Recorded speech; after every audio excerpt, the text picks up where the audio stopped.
Australia is not supposed to have ancient sealed structures that predate its official history. That is what the textbooks say. That is what the tour guides repeat. And for a long time, that is what most Australians believed. But scattered across this continent, from the sandstone cliffs of New South Wales to the red earth of Western Australia, there are structures that refuse to fit that story. Sealed chambers cut into bedrock, stone arrangements aligned to astronomical events with precision that should not have been possible. Carvings that match ancient Egyptian hieroglyphs found thousands of kilometers from the Nile, in a country that supposedly had no contact with the ancient world. Today we are going inside 12 of those structures. Not the ones that make it onto tourist maps. The ones that researchers argue about behind closed doors. The ones that, if taken seriously, would force a complete rewriting of what we think we know about the ancient history of this continent. This is the Australia nobody talks about. Structure number 1. The Gosford Glyphs, New South Wales. About 90 kilometres north of Sydney, a narrow bush track winds through eucalyptus forest until it reaches a sandstone outcrop on the central coast. Cut into the face of that rock, in 2 parallel columns running the full height of the wall, are more than 300 hieroglyphic carvings. These are not scratched graffiti. They are deeply incised into hard sandstone, using the same carving techniques found in the temples of ancient Egypt. Egyptologist Ray Johnson spent years studying these glyphs and concluded they represent a form of Proto-Egyptian script dating to the early dynastic period, roughly 4,500 years ago. His translations describe an expedition led by a son of Pharaoh Khufu, the man who built the Great Pyramid. According to the carvings, this expedition reached Australian shores and came to grief there. The site has been sealed multiple times. The local council filled portions of the access track with rubble. National Parks authorities erected barriers.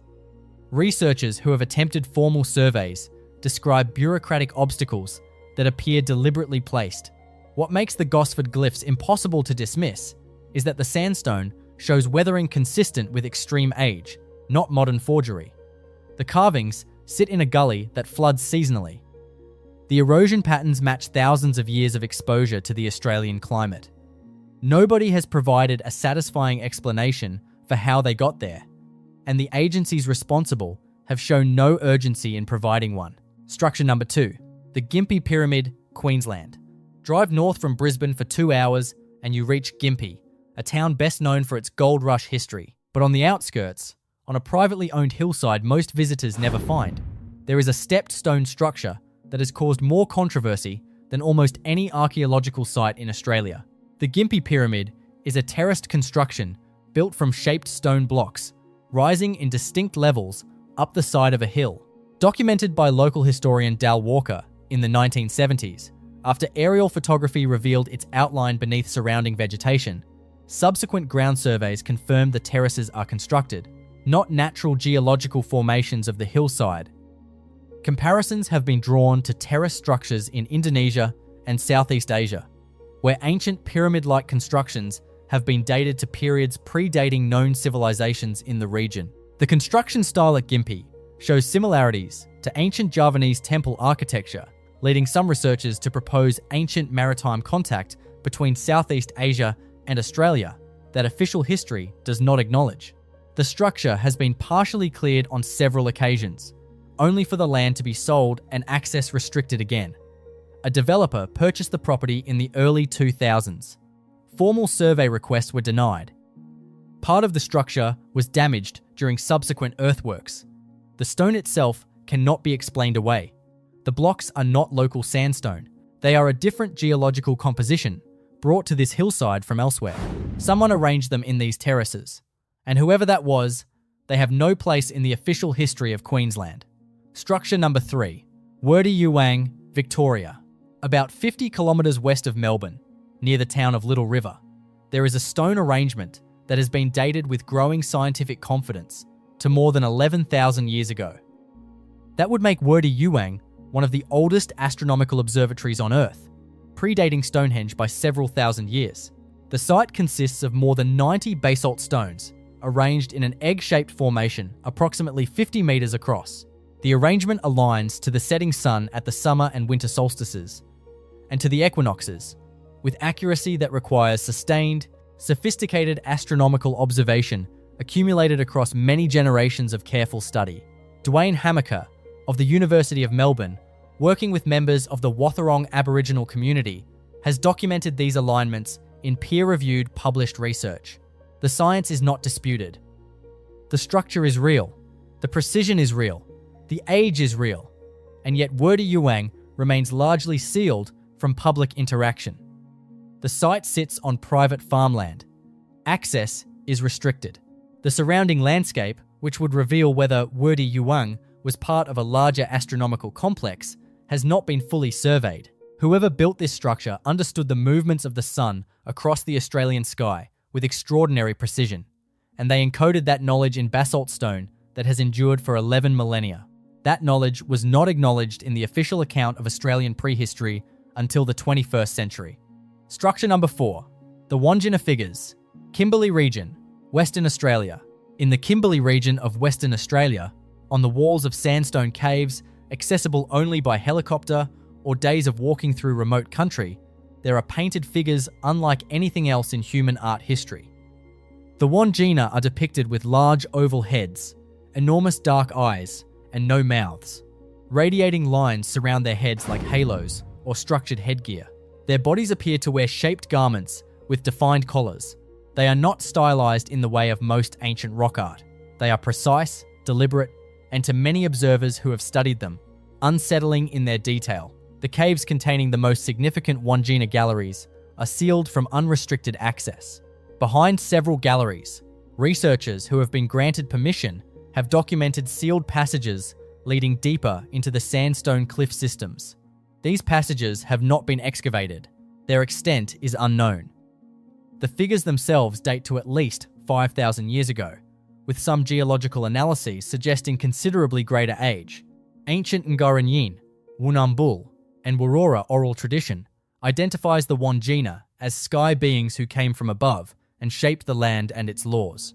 Nobody has proposed a version of Australian prehistory that fully accounts for what is painted on those cave walls, and the sealed passages behind the galleries have not moved any closer to investigation. Structure number 5.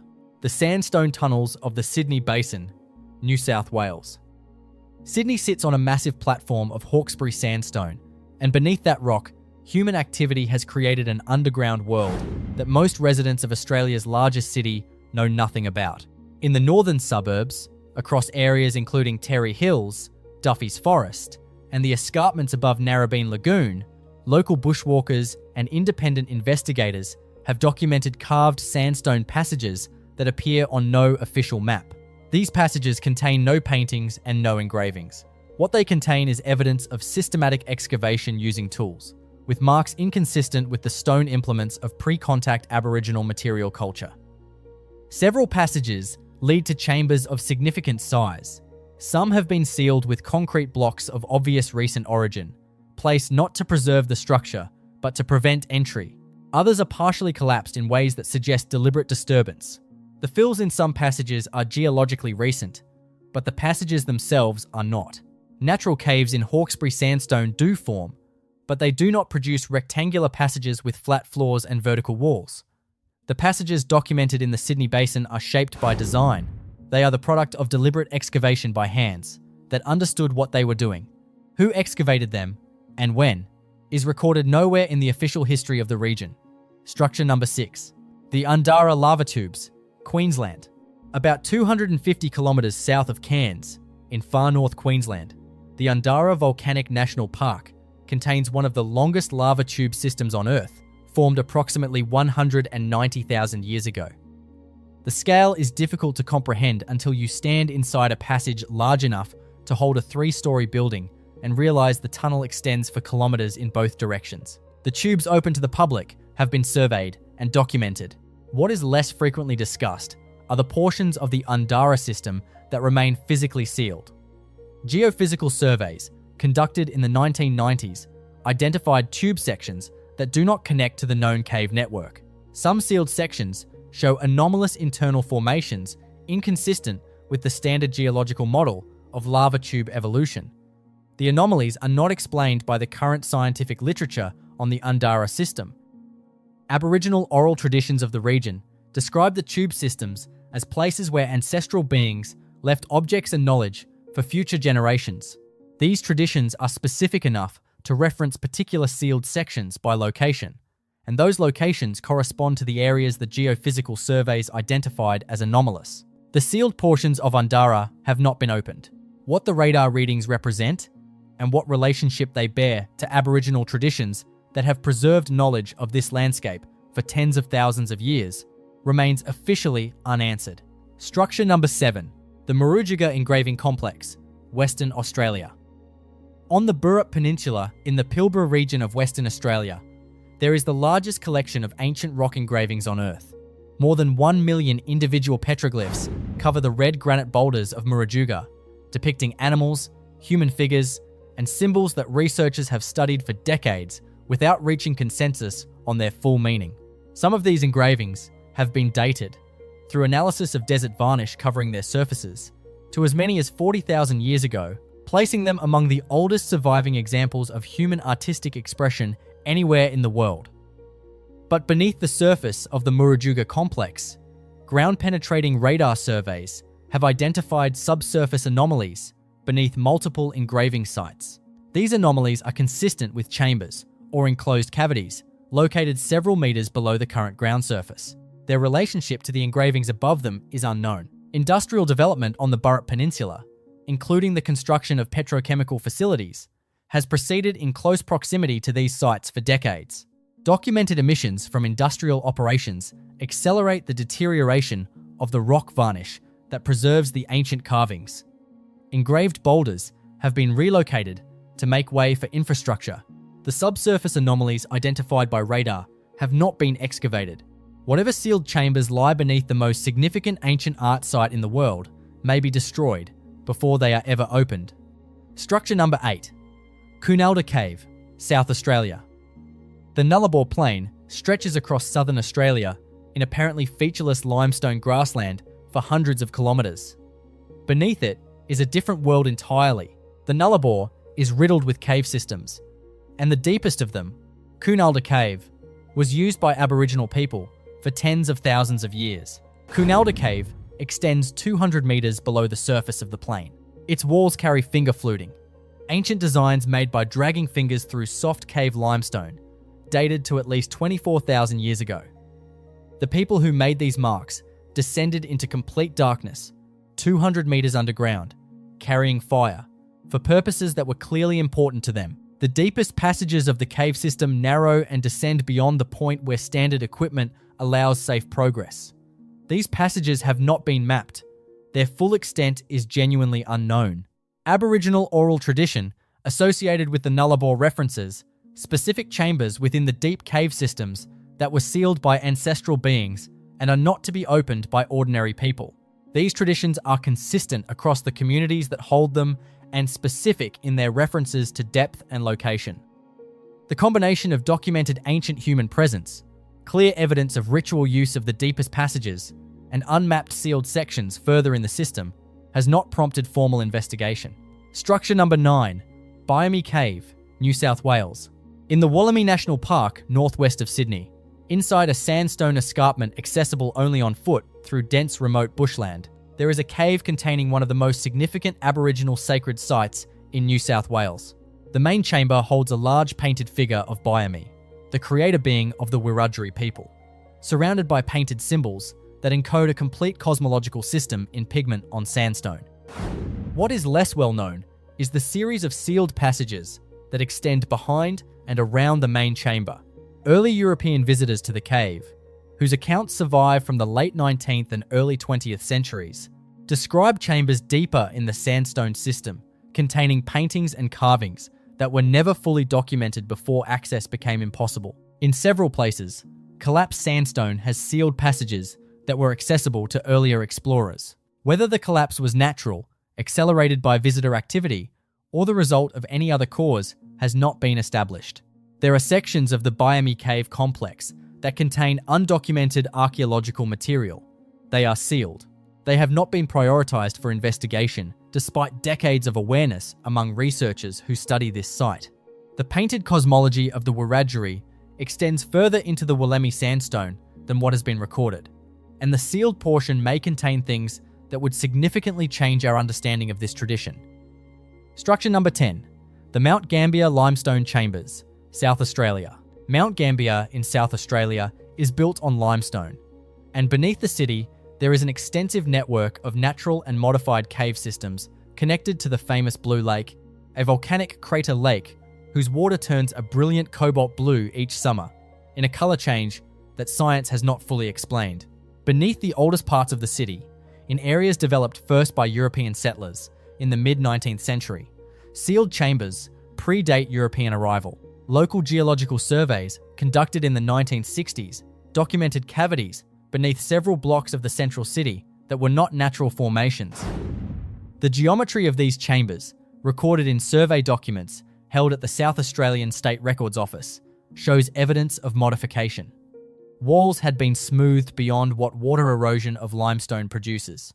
Carved niches in the limestone appeared at regular intervals along the walls, too consistent in their spacing and dimensions to be accidental features. These chambers were sealed during subsequent development. Some were filled with concrete to provide structural support for buildings above.